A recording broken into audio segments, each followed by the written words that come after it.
आज की इस खास रिपोर्ट में हम बात करेंगे देश की राजनीति से जुड़ी 10 बड़ी और अहम खबरों की, जो आने वाले समय में सरकार, विपक्ष और चुनावी माहौल तीनों को प्रभावित कर सकती हैं।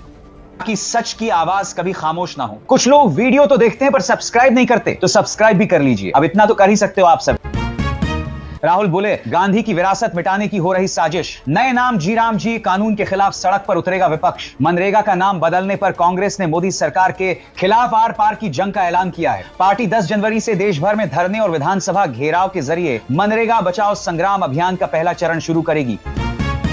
राहुल गांधी का पीएम पर वार, बोले पानी नहीं जहर बांटा। मध्य प्रदेश बना मौतों का एपिसेंटर। इंदौर में दूषित पानी से हुई मौतों पर राहुल गांधी ने पीएम मोदी की चुप्पी पर तीखे सवाल उठाए हैं। उन्होंने कहा कि डबल इंजन सरकार ने जनता को पानी की जगह जहर पिलाया है, जो शर्मनाक है। पार्टी ने इसे सुनियोजित हत्या करार देते हुए पीड़ितों को न्याय दिलाने के लिए 11 जनवरी को न्याय यात्रा निकालने का ऐलान किया है। न्याय के दो तराजू, उमर खालिद की बेल खारिज। राम रहीम फिर पैरोल पर बाहर। सुप्रीम कोर्ट ने दिल्ली दंगा मामले में 5 साल से जेल में बंद उमर खालिद और शर्जील इमाम की जमानत याचिका रद्द कर दी, जबकि इसी मामले में 5 अन्य को रिहाई मिली है। इस फैसले ने देश में नई बहस छेड़ दी है, क्योंकि एक तरफ आतंकवाद की धाराओं में बेल नहीं मिल रही, वहीं दूसरी तरफ बलात्कारी राम रहीम को 15वीं बार 40 दिनों की पैरोल मिल गई है। ट्रंप की भारत को खुली धमकी। पीएम मोदी, मुझे खुश करें वरना बढ़ा दूंगा टैरिफ। रूसी तेल पर फिर तकरार। वेनेजुएला पर हमले के बाद डोनाल्ड ट्रंप के तेवर कड़े हो गए। उन्होंने रूसी तेल खरीदने को लेकर भारत को चेतावनी दी है कि अगर मुझे खुश नहीं किया गया तो वे भारतीय उत्पादों पर भारी टैरिफ लगा देंगे। घंटा बजाओ प्रदर्शन से गूंजा मध्य प्रदेश। कैलाश विजयवर्गीय के इस्तीफे की मांग। कांग्रेस बोली, इंदौर को किया बदनाम। दूषित पानी से मौतों के विरोध में कांग्रेस ने पूरे प्रदेश में घंटा बजाओ आंदोलन किया। मंत्रियों की आवाज घेर कर नारेबाजी की गई और नगरीय प्रशासन मंत्री कैलाश विजयवर्गीय के इस्तीफे की मांग बुलंद की गई। ट्रंप कर सकते हैं तो आप क्यों नहीं? ओवैसी की पीएम मोदी से मांग, मसूद अजहर को घसीटकर भारत लाओ। वेनेजुएला के राष्ट्रपति की गिरफ्तारी का हवाला देते हुए असदुद्दीन ओवैसी ने पीएम मोदी को चुनौती दी है। उन्होंने कहा कि अगर ट्रंप मादुरो को पकड़ सकते हैं तो भारत को भी मसूद अजहर को पाकिस्तान से घसीटकर वापस लाना चाहिए। बिहार कांग्रेस में सर्जिकल स्ट्राइक। 7 बड़े नेता पार्टी से हुए निष्कासित। विधानसभा चुनाव में हार के बाद बिहार कांग्रेस ने कड़ा फैसला लेते हुए 7 नेताओं को बाहर का रास्ता दिखा दिया है। प्रदेश अध्यक्ष के खिलाफ मोर्चा खोलने वाले 36 अन्य नेताओं पर भी अनुशासनहीनता के तहत कार्रवाई की जाएगी।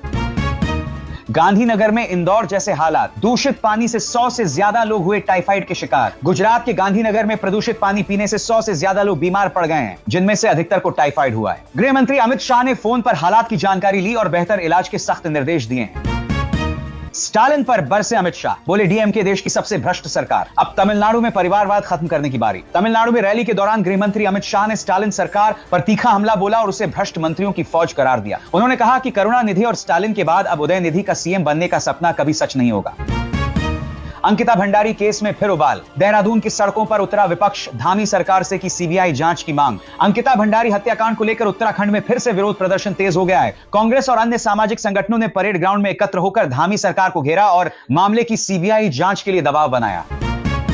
ममता का आरोप, वोटर लिस्ट से काटे जा रहे गरीबों के नाम। लोकतंत्र के खिलाफ हो रही साजिश। ममता बनर्जी ने चुनाव आयोग पर केंद्र के इशारे पर काम करने का आरोप लगाया है। उनका दावा है कि एआई का इस्तेमाल कर विशेष समुदाय और गरीबों के नाम वोटर लिस्ट से हटाए जा रहे हैं, जो बड़ा घोटाला है। लव जिहाद पर संसद में चर्चा क्यों नहीं? ओवैसी ने भागवत से मांगा रिकॉर्ड। पूछा, इसकी परिभाषा क्या है? आरएसएस प्रमुख के बयान पर पलटवार करते हुए ओवैसी ने पूछा कि अगर लव जिहाद हो रहा है तो सरकार संसद में इसका रिकॉर्ड क्यों नहीं देती? उन्होंने कहा कि युवाओं को नौकरी चाहिए, लेकिन उन्हें नफरत की राजनीति में उलझाया जा रहा है। क्राइम इन्वेस्टिगेशन में आएगी तेजी। देश भर में खुलेगा फॉरेंसिक लैब्स का नेटवर्क। अमित शाह ने किया 30,000 करोड़ का ऐलान। गृह मंत्री अमित शाह ने फॉरेंसिक विज्ञान को मजबूत करने के लिए 30,000 करोड़ रुपए के निवेश की घोषणा की है। इस भारी भरकम बजट से देश भर में फॉरेंसिक लैब्स का जाल बिछाया जाएगा, ताकि न्याय प्रक्रिया को और तेज बनाया जा सके। अभ्युदय योजना में हुआ बड़ा फर्जीवाड़ा। अखिलेश यादव का योगी सरकार पर वार, बोले भाजपा की सोच सिर्फ ट्रेडर्स जैसी। सपा प्रमुख अखिलेश यादव ने अभ्युदय योजना को लेकर योगी सरकार को घेरा है। उन्होंने आरोप लगाया कि भाजपा की सोच केवल व्यापारिक है और वे विकास के नाम पर केवल कागजों पर फर्जीवाड़ा कर रहे हैं।